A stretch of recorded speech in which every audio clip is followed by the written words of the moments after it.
بسم اللہ الرحمن الرحیم۔ معزز سامعین السلام علیکم ورحمۃ اللہ وبرکاتہ۔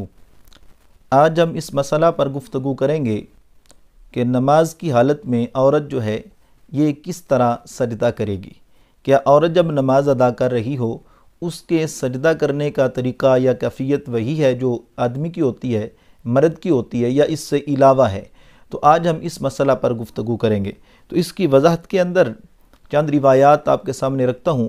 مصنف ابن شیبہ کے اندر یہ روایت موجود ہے، الفاظ یوں ہیں: عن الحارث عن علی قال اذا سجدت المرأة فلتحتفظ ولتضم فخذیہا، جس کا مفہوم یوں ہے کہ حضرت حارث آپ بیان کرتے ہیں کہ حضرت علی رضی اللہ تعالیٰ عنہ آپ نے ارشاد فرمایا کہ جب عورت سجدہ کرے تو اپنے بدن کو سمیٹے، اپنے جسم کو سمیٹے اور اپنی رانوں کو اپنے پیٹ کے ساتھ ملائے۔ یعنی اس سے معلوم کیا ہوا کہ عورت جو ہے وہ مردوں کی طرح سجدہ نہیں کرے گی۔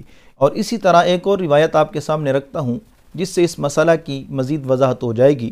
یہ روایت بھی مصنف ابن ابی شیبہ کے اندر موجود ہے، الفاظ یوں ہیں: عن ابن عباس انہ سئل عن صلاۃ المرأة فقال تجتمع وتحتفظ، جس کا مفہوم یوں ہے کہ حضرت عبداللہ بن عباس رضی اللہ تعالی عنہما آپ سے عورت کی نماز کے متعلق پوچھا گیا، یعنی آپ سے پوچھا گیا کہ عورت کی نماز کا کیا طریقہ ہے، کس طرح وہ سجدہ کرے گی، تو آپ نے ارشاد فرمایا تجتمع وتحتفظ، یعنی جب وہ سجدہ کرے گی تو اپنے اعضاء کو جمع کرے گی اور سمیٹے گی۔ یعنی اس سے بھی معلوم ہوا کہ عورت جو ہے اس کی نماز کے اندر جو سجدے کی کیفیت ہے وہ مرد کی نماز سے مختلف ہے۔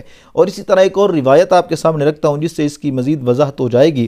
حضرت ابراہیم نخعی آپ نے ارشاد فرمایا، الفاظ یوں ہیں: اذا سجدت المرأة فلتضم فخذیہا ولتضع بطنہا علیہا۔